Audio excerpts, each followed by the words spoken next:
इस कार्यक्रम के प्रायोजक हैं कृषि एवं किसान कल्याण मंत्रालय, भारत सरकार। हर जोखिम से निकल कर फसल आए, सुरक्षित हो जाए। फसल बीमा से हर किसान अब आत्मनिर्भर हो जाए। संकट के समय प्रधानमंत्री फसल बीमा योजना किसानों के लिए वरदान है। अब सूखा पड़े या बाढ़ आ जाए, कोई डर नहीं। अब ओले पड़े या कीट पतंगे फसल खा जाए, कोई फिक्र नहीं, क्योंकि हमने लिया है प्रधानमंत्री फसल बीमा। बुआई से फसल कटाई तक हर जोखिम का दावा, न्यूनतम प्रीमियम पर अधिकतम भुगतान का वादा। योजना से हर साल जुड़ रहे हैं 5 करोड़ से ज्यादा किसान। अब आपकी है बारी। नजदीकी कृषि कार्यालय, सहकारी समिति, बैंक शाखा, अधिकृत बीमा कंपनी या जन सेवा केंद्र में स्वेच्छा से करा सकते हैं पंजीकरण। फसल बीमा पोर्टल या फसल बीमा ऐप द्वारा भी कराया जा सकता है पंजीकरण। प्रधानमंत्री फसल बीमा योजना, आपकी फसलों का संपूर्ण सुरक्षा कवच। कृषि एवं किसान कल्याण मंत्रालय, भारत सरकार। कार्यक्रम किसान वाणी सुनने वाले सारे बाण भाइयों ने विनोद मोरवाल की राम राम। भाइयों, मौसम बदल रहा है और जो दिनचर्या है हमारी बदल गई है और अब मेहनत जो है वो ज़्यादा कर रहे हैं। और भाई देखो, जिस तरह राम जी भाई 1-2 दिन में बूंदाबांदी कर रहा है, थोड़ा नुकसान तो ज़रूर है, लेकिन भाई हमें सब्र रखना चाहिए और प्रकृति पर भरोसा रखना चाहिए। और आज जो कार्यक्रम में बहुत कुछ लेकर आ रहे हैं, जानकारियाँ भी है, लोकगीत भी है और बातचीत भी है। लेकिन जो शुरुआत आज हम जो कर रहे हैं भाई किसान मेले में कि हम कर रहे हैं, क्योंकि भाई जिस तरह मोटे अनाज के बारे में पूरे भारत वर्ष में भाई आज जो चर्चा है आजकल बहुत ज़्यादा हो रही है, और हो भी क्यों ना, क्योंकि भाई ये सबसे बड़ा स्रोत है आदमी की मजबूती का। तो आज जो हमने किसान मेले में आयोजित फसल अवशेष प्रबंधन एवं प्राकृतिक खेती विषय व अंतर्राष्ट्रीय मोटा अनाज वर्ष 2023 विषय पर भाई कृषि विज्ञान केंद्र जो कुरुक्षेत्र है उसके वरिष्ठ संयोजक डॉक्टर प्रद्युमन भटनागर से भाई बातचीत करी थी। भाई थारे भाई धर्मेंद्र भाई ने करी थी और क्या कुछ बताया, तो वो बातचीत सुन लेते हैं और फिर और भी महत्वपूर्ण जानकारी लेते हैं। तो सुनते हैं ये बातचीत। साथियों, किसानवाणी कार्यक्रम में आपका स्वागत है। और आज हम हरियाणा कृषि विश्वविद्यालय हिसार के जो कृषि विज्ञान केंद्र सेक्टर 13 कुरुक्षेत्र में है और यहाँ पर फसल अवशेष प्रबंधन एवं प्राकृतिक खेती विषय पर आज किसान मेले का आयोजन किया गया। और इस वक्त हमारे साथ वरिष्ठ संयोजक है डॉक्टर प्रद्युमन भटनागर जी। तो उनसे बातचीत करते हैं कि किस प्रकार का आयोजन रहा है और क्या इस पे महत्वपूर्ण रहा है। डॉक्टर साहब, सबसे पहले कार्यक्रम में जुड़ने पर आपका स्वागत है। धन्यवाद। सर, आज जो ये कार्यक्रम लगा अंतर्राष्ट्रीय जो मोटा अनाज भी है और फसल अवशेष प्रबंधन है, तो किस प्रकार से आज का आयोजन रहा है, कितने बेनिफिशरीज ने यहाँ पर भाग लिया, सर क्या उद्देश्य रहा आज का? देखिए, हमारा जो कृषि विज्ञान केंद्र है ये चौधरी चरण सिंह हरियाणा कृषि विश्वविद्यालय हिसार के अंतर्गत कार्य कर रहा है और आज हमने एक जिला स्तरीय किसान मेले का आयोजन किया था जिसका मुख्य विषय था प्राकृतिक खेती और फसल अवशेष प्रबंधन। इसके साथ ही जैसा कि आप सभी जानते हैं कि आज हमारे जो मुख्य प्रधानमंत्री जी हैं माननीय नरेंद्र मोदी जी, उन्होंने भी राष्ट्र को संबोधित किया है। तो वो भी उनका भी जो उद्बोधन था वो हमने सभी किसानों को दिखाया, सुनवाया।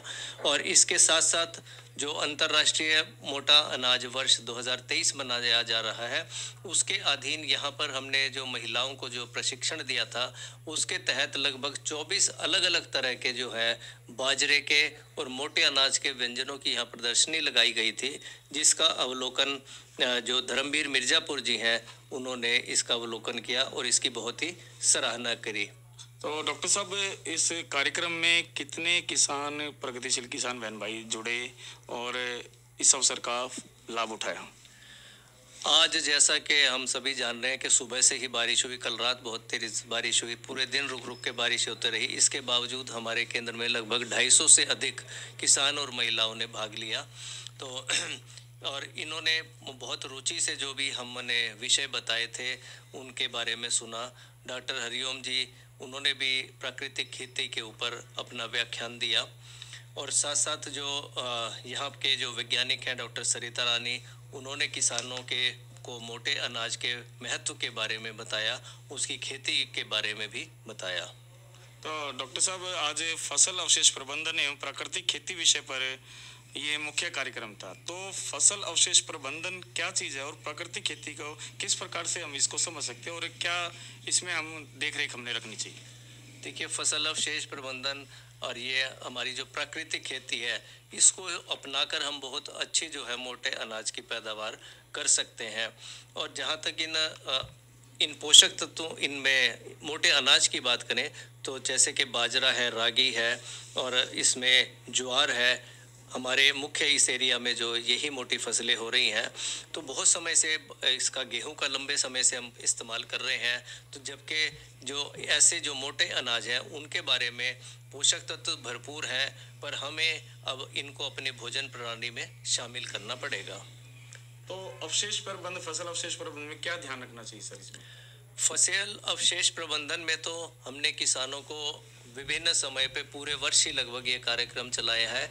इसमें जागरूकता कार्यक्रम किए हैं, किसानों के प्रशिक्षण शिविर का आयोजित किया गया है, किसान मेले लगाए हैं और स्कूलों और कॉलेजों में भी हमने इस विषय पर मुहिम चलाई है कि किसान भाई आग ना लगाएं और जो भी अवशेष हैं ख़ास तौर से हमने धान की फसल के उनको अच्छी तरह से खेत में मिलाएं, ताकि जो भी उनमें पोषक तत्व हैं इस पराली के अंदर वो हमारी ज़मीनों में ही मिल जाए, खेत में मिल जाए। और जो हमारी मिट्टी की जो उर्वरा शक्ति कम होती जा रही है उसको बढ़ावा मिले, धरती की जैविक कार्बन को बढ़ावा मिले। डॉक्टर साहब, अंतर्राष्ट्रीय मोटा अनाज का वर्ष है 2023 और पूरे विश्व के अंदर हम इस चीज़ को प्रचार प्रसार कर रहे हैं। तो थोड़ा मोटे अनाज के बारे में बताइए कि किस प्रकार से हम अपने स्वास्थ्य को पहले की तरह मजबूती की तरफ हम आगे ले जा सकते हैं। मोटे अनाज की अगर हम बात करें तो उसमें बाजरा है, ज्वार है, रागी है, कंगनी है, चाइना है, कोदा है, ये सभी मोटे अनाज में शामिल है। और इन मोटे अनाज में जिंक, लोहा, कैल्शियम आदि तत्व भरपूर मात्रा में मिलते हैं, जो कि हमारी गेहूं जो इसका हम सेवन कर रहे हैं उससे कहीं ज़्यादा है। और अगर हम इस मोटे अनाज का सेहत का सेवन करते हैं तो जो इनमें हमें फाइबर भी ज़्यादा मिलते हैं। और जो जैसे कि इसमें समस्या आजकल ग्लूकोज की आ रही है, शुगर वगैरह की, ऐसे जो मरीज़ हैं उनके लिए भी मोटे अनाज का सेवन बहुत ही आवश्यक है। और वैसे तो जैसे कि अभी हमारा सभी का स्वास्थ्य गिरता जा रहा है, बीमारियां आ रही हैं, तो उससे लड़ने के लिए जो मोटा अनाज है बहुत ही कारगर है, ताकि हमारी जो संख्या है, जनसंख्या है, वो स्वस्थ रहे। और जितना हम इनको अपने भोजन में शामिल करेंगे उतना ही ज़्यादा हमारे लिए फ़ायदेमंद रहेगा। अब जहाँ तक सवाल है कि इसका हम सेवन कैसे करें, तो बहुत पहले से ही जैसे बाजरा है इसका सेवन हम लोग शुरू में करते रहे हैं, या हमारे जो पूर्वज रहे हैं, दादा परदादा रहे हैं, वो करते रहे हैं। पर अब इसका जो एक चलन है वो कम हो गया है, पर अब इसको हमें अपने फिर से खाने में शामिल करना पड़ेगा। इसकी रोटी बन सकती है, उसके अलावा जो खिचड़ी बन सकती है, दलिया बन सकता है, इसके अलावा लड्डू है, बेसन, इस बर्फ़ी है, और साथ साथ जो अब आजकल जो ये हमारा खाने में जो बच्चों के लिए जो काफ़ी प्रचलन है बच्चों में खाने का, जैसे कि अपना डोसा है, इडली है, वो भी इस मोटे अनाज से बनाए जा सकते हैं। केक है, वो बहुत अच्छे बनते हैं। और आज जो हमारे प्रतिभागियों ने जो ये ऐसे प्रोडक्ट जो बना के लाए थे, मैंने जैसे बताया कि 24 से ज़्यादा इन्होंने प्रोडक्ट बनाए थे, उन सभी को जो हमारे मुख्य अतिथि थे उन्होंने भी चखा, हमने भी देखा, तो बहुत ही अच्छा सभी का स्वाद रहा। और मैं समझता हूँ कि अगर इस पे हमारे ज़िले में जो महिलाएं हैं या किसान भाई हैं, वो अगर इसको एक व्यवसाय के तौर पे भी शुरू कर लें तो आने वाले समय के अंदर ये भी जो हमारी जो दूसरी मिठाइयाँ हैं उनको रिप्लेस कर सकता है, उनको बदलाव उसमें ला सकता है। और ये एक बहुत अच्छी मिठाइयाँ होंगी जो कि पोषक तत्वों से भरपूर होंगी। तो डॉक्टर साहब, जिस प्रकार से महिला संगठन है या सेल्फ हेल्प ग्रुप है, तो इसमें भी कुछ मोटे अनाज के लिए जो अपना इसको आगे बढ़ा सकते हैं, सेल्फ हेल्प ग्रुप की तरफ से कुछ कृषि विज्ञान की तरफ से भी कुछ उनको हेल्प हो सकती है, जो ट्रेनिंग वगैरह अगर जो लेना चाहे तो कोई? हाँ जी, कृषि विज्ञान केंद्र ट्रेनिंग उपलब्ध करवाता है, ख़ास तौर से जो अनुसूचित जाति के भाई बहन हैं उनके लिए। उसके अलावा जनरल कोई भी आके यहाँ पे ट्रेनिंग ले सकता है। तो जो भी हमारे पास यहाँ विशेषज्ञ मौजूद हैं, और अगर हमें बाहर से भी ज़रूरत होती है तो हम विशेषज्ञों को यहाँ बुलवाते हैं। और जो भी प्रतिभागियों की जो भी इच्छा होती है वही उनको हम चीज़ें बनाना सिखाते हैं। तो इसमें कुछ खर्च भी लगता है या निःशुल्क होते हैं जो ये आप? नहीं, कृषि विज्ञान केंद्र में जितनी भी ट्रेनिंग्स दी जा रही हैं वो पूरी तरह से निःशुल्क है। तो आपसे यदि कोई जानकारी लेना चाहे, कोई दूरभाष नंबर हो, कोई मेल हो, तो वो कैसे जुड़े आपसे? वैसे तो अगर दफ्तर में ऑफिस में आ जाएं, क्योंकि हमारा कृषि विज्ञान केंद्र शहर के बिल्कुल बीच में है, रेलवे स्टेशन के नज़दीक है, स्टेशन के पास है, सेक्टर 13 के बीच में स्थित है। तो कोई भी महिला है, किसान भाई है, वो कभी भी यहाँ आ सकते हैं। वैसे हमारे वैज्ञानिक क्योंकि यही मिलते हैं तो अच्छा तो ये है कि यहीं एक बार आ जाए, पर फिर भी अगर किसी भाई को नंबर की ज़रूरत है तो मेरा नंबर नोट कर लें, 98 121 68 519। तो डॉक्टर साहब, आज जो ये महत्वपूर्ण आपने जो जानकारी दी, एक उम्मीद करते कि फसल अवशेष प्रबंधन और प्राकृतिक खेती विषय पर किसानों को तो आपने जानकारी दी और साथ के साथ जो अंतर्राष्ट्रीय मोटा अनाज का वर्ष है उसको भी आगे बढ़ाया। तो कुछ अंत में कुछ संदेश या कुछ जानकारी जिससे हमारे जो किसानवाणी कार्यक्रम सुन रहे हैं वो इस तरफ लाभ ले सके? मैं तो सभी किसान भाइयों से, महिलाओं से, माताओं से यही अनुरोध करूंगा कि इसकी खेती को भी बढ़ावा दें, मोटे अनाज की खेती को बढ़ावा दें और साथ साथ अपने जो रोज़ में हम जो खाना खा रहे हैं, जो भोजन ले रहे हैं, उसमें भी इसको बढ़ावा दें। और साथ ही अगर हम प्राकृतिक खेती को भी अपने जीवन में बढ़ावा देंगे तो हम बीमारियों से भी बच सकते हैं। तो डॉक्टर साहब, कार्यक्रम में आपने महत्वपूर्ण जानकारियाँ दी, आपका बहुत बहुत धन्यवाद। शुक्रिया जी, बहुत धन्यवाद। तो साथियों, ये तो बात हमने करी डॉक्टर प्रद्युमन भटनागर से, और वरिष्ठ संयोजक हैं और अंतर्राष्ट्रीय मोटा अनाज वर्ष के बारे में बहुत बढ़िया तरीके से बताया। और एक उम्मीद करते कि जो भाई माता बहनें हैं और इन चीज़ों से वो मोटे अनाज से चीज़ बनाकर अपने बच्चों को तंदुरुस्त करेंगे। और अब थोड़ा सा जो जानकारी हम ज़रूर ले लेते भाई, एक जानकारी ज़रूर देते भाई। किसान कॉल सेंटर है जिसका नंबर है 1551, और भाई घर बैठे आप सारी जानकारी ले सकते हैं और लेनी भी चाहिए, क्योंकि आजकल जो ज़माना हो रहा है डिजिटलाइजेशन का हो रहा है। और इसी तरह भाई अब थोड़ी सी जानकारी हम एक मौसम की ज़रूर दे देते हैं भाई। मौसम क्या कह रहा है, क्योंकि भाई बारिश भी हो रही है और आगे क्या रहेगा इस बारे में सुनते हैं डॉक्टर ममता से, जो मौसम विशेषज्ञ है। किसान भाइयों, राम राम। मौसम पूर्वानुमान एवं कृषि सलाह के साथ मैं हूं डॉक्टर ममता, मौसम विशेषज्ञ, चौधरी चरण सिंह, हरियाणा कृषि विश्वविद्यालय कृषि विज्ञान केंद्र कुरुक्षेत्र। किसान भाइयों, जिले का आज का अधिकतम तापमान 29.0 डिग्री सेल्सियस रहा, जो कि कल के मुकाबले 1.5 डिग्री सेल्सियस कम है। न्यूनतम तापमान 16.7 डिग्री सेल्सियस रहा, जो कि कल के मुकाबले 1.4 डिग्री सेल्सियस कम है। नमी की बात करें तो सुबह और शाम की सापेक्ष आर्द्रता 95 और 90% रही। हवा की रफ्तार 22 किलोमीटर प्रति घंटा रही और बारिश की मात्रा 16 mm रही। अब हम बात करते हैं आने वाले मौसम के पूर्वानुमान की। किसान भाइयों, 21 मार्च तक मौसम आमतौर पर परिवर्तनशील रहने का पूर्वानुमान लगाया जा रहा है। इस दौरान तापमान में हल्की गिरावट आने, वातावरण में नमी की मात्रा में बढ़ोतरी आने और बीच बीच में आंशिक बादलवाई बने रहने का पूर्वानुमान लगाया जा रहा है। साथ ही किसान भाइयों, इस दौरान अधिकतर स्थानों पर गरज चमक के साथ हल्की बारिश का पूर्वानुमान भी लगाया जा रहा है। अब हम बात करते हैं मौसम पूर्वानुमान आधारित कृषि सलाह की। किसान भाइयों, जैसे कि पूर्वानुमान है कि अधिकतर स्थानों पर गरज चमक के साथ हल्की बारिश हो सकती है। आपसे निवेदन है, आप अपने फसलों में सिंचाई, छिड़काव, बुआई और कटाई का कार्य रोक लें। धन्यवाद। तो साथियों, डॉक्टर ममता से हमने जानकारी ली, और मौसम भाई बदल भी रहा है और बारिश भी बूंदाबांदी हो रही है, और ध्यान रखिए इसमें। और अब एक जानकारी ज़रूर दे देते भाई, PIB ऐप है और डाउनलोड कीजिए।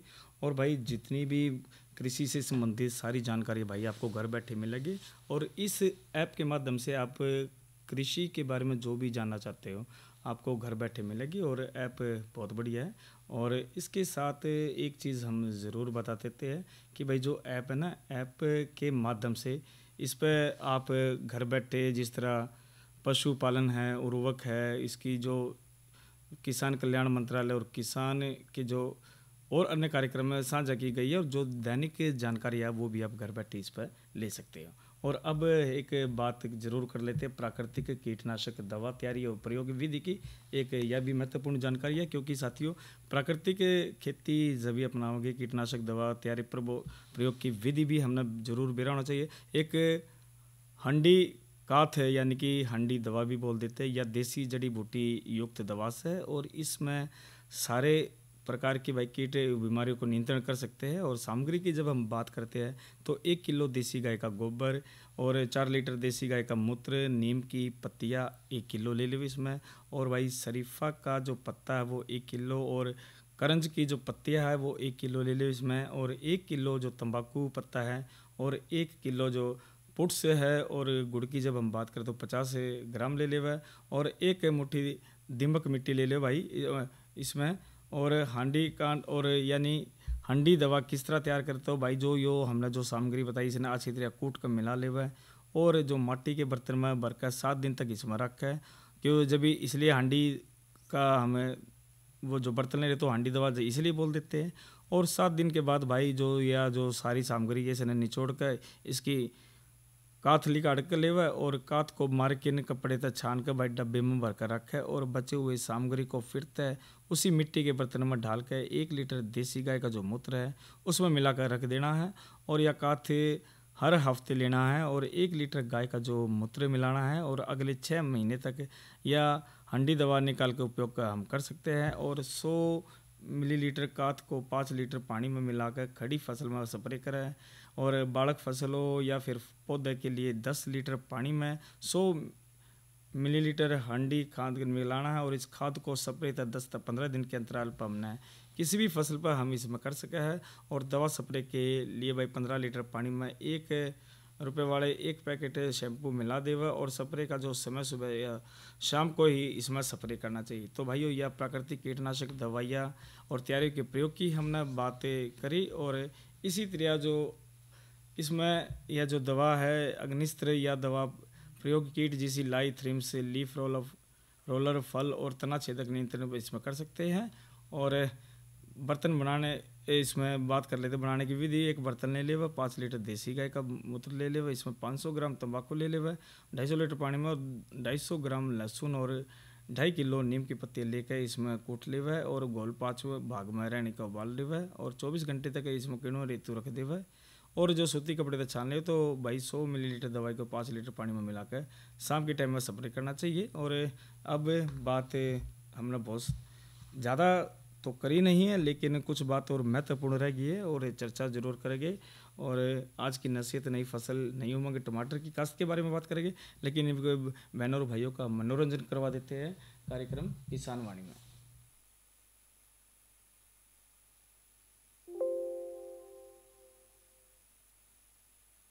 और एक रागनी और यहीं से तुम्हारी इज्जत के दाग साथ, और मैं उसमें बुरा मान चाहे बलारी माने, एक गलती कर दी खास तने,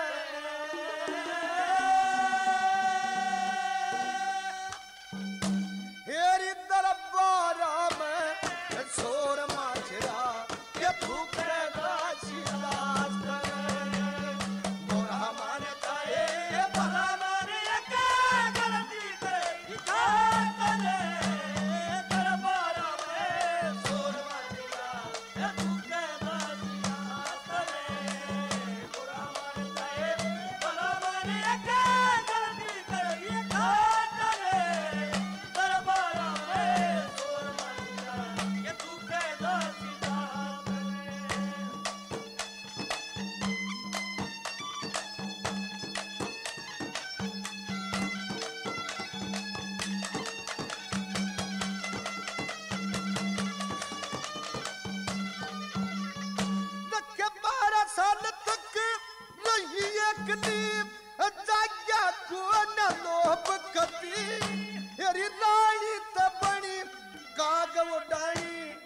थारा ओ करो बकती एक बेन थी फल लागड़ की तने कतर दी को बकती यारी शानी होके नस्तर की दिए अच्छो कर दे तटो बकती ये तो कर दे तटो अरे एक बहू तेरे घर में थी एक बहू अरे एक बहू तेरे घर में थी या करनी चाहिए थी खास दरबारा में शोर मच जा ये तू कहदा सीधा और हमारे ताए भला बनिया के गलती करती हाले दरबारा में शोर मच जा ये तू कहदा सीधा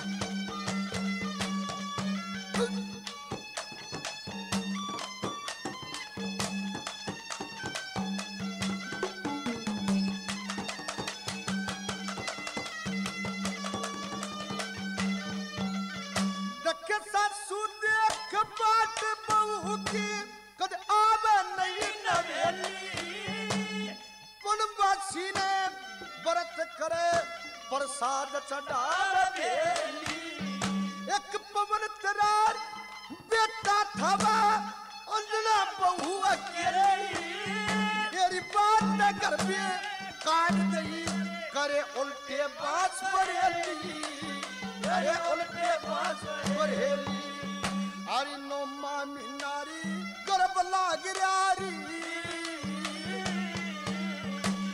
नो महानी ना गर्भ लागरा वह राखी को न पारे दरबारा में शोर मच जा ये तू कहदा सीधा और हमारे ताए भला बने के गलती कर आतले दरबारा में शोर मच जा ये तू कहदा सीधा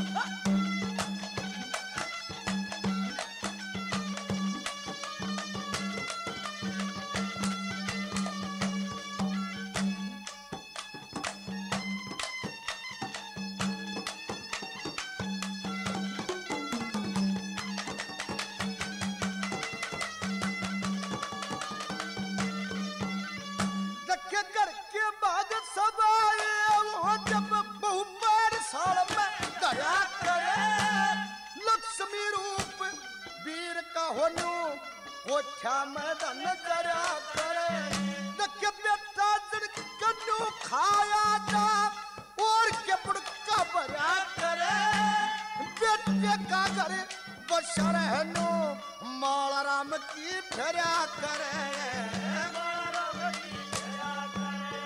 हेरी सीलक नहीं कोई बेटे कीरी शीलक नहीं कोई बेटे की अरे कर दिया सत्या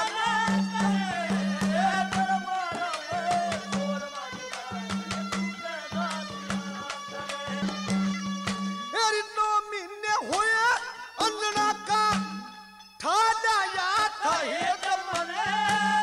मेहर सिंह के कर्म मारे दे बॉर्डर ऊपर दे जमने कहते गोली था मारा जा ना दे जब पकड़े अंदर क्या बात कर दे लगे सगरी ते गेते भी ते जमने कित सिंगापुर मरी कित सिंगापुर में मारा जा लाहौर डले की लाश तो साथियों ये रणवीर सिंह और साथियों द्वारा था और मेरे सिंह की टिरागुनी से हमने इसको लिया था। और भाई कल के प्रसारित कार्यक्रम के बारे में बताते हैं भाई, कल है इतवार और थारी चिट्ठी हमारे गीत लेकर भाई मेरे गिला जुड़े रही हो।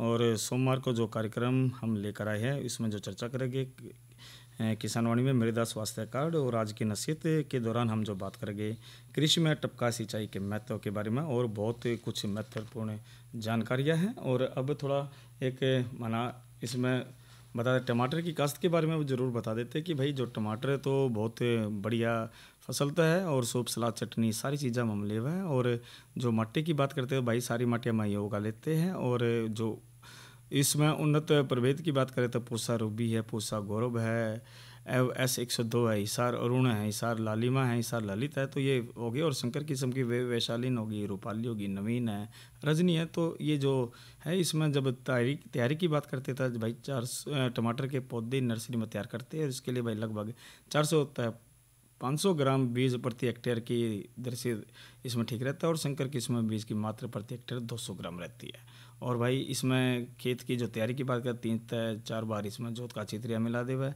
पहली जुताई जुलाई माह में और मिट्टी पलटने वाले अथवा फिर देसी हड़ता इसमें कर दे। दूसरी जुताई समतल करके 250 से 300 लीटर क्विंटल प्रति हेक्टेयर की दर से गोबर सड़ी मिला कर, और इसमें खाद को समान रूप से खेत में बिखेर कर पुनः अच्छी जुताई हम कर ले। और घास से पात की जब बात करें तो पूर्णतः इसने हटा देगा। तो साथियों इस प्रकार से हम इसमें ज़्यादा से ज़्यादा हम इसमें लाभ ले सके हैं। और इसी तरह जो हम ई राष्ट्रीय कृषि की बात कर लेते हैं भाई, देखो आजकल ऑनलाइन है और PIB ऐप भी है, और भारत सरकार के ये जो ऐप है इसमें महत्वपूर्ण जानकारी लेकर ई राष्ट्रीय कृषि बाजार से हम घर बैठे ऑनलाइन है जय मंडी में बेचने की बात होती है। तो भाई आजकल इस पोर्टल के माध्यम से हम ई राष्ट्रीय कृषि बाजार से एकजुट एक फसल एक राष्ट्र जो हो रहा है इसको हमने आगे बढ़ाना चाहिए।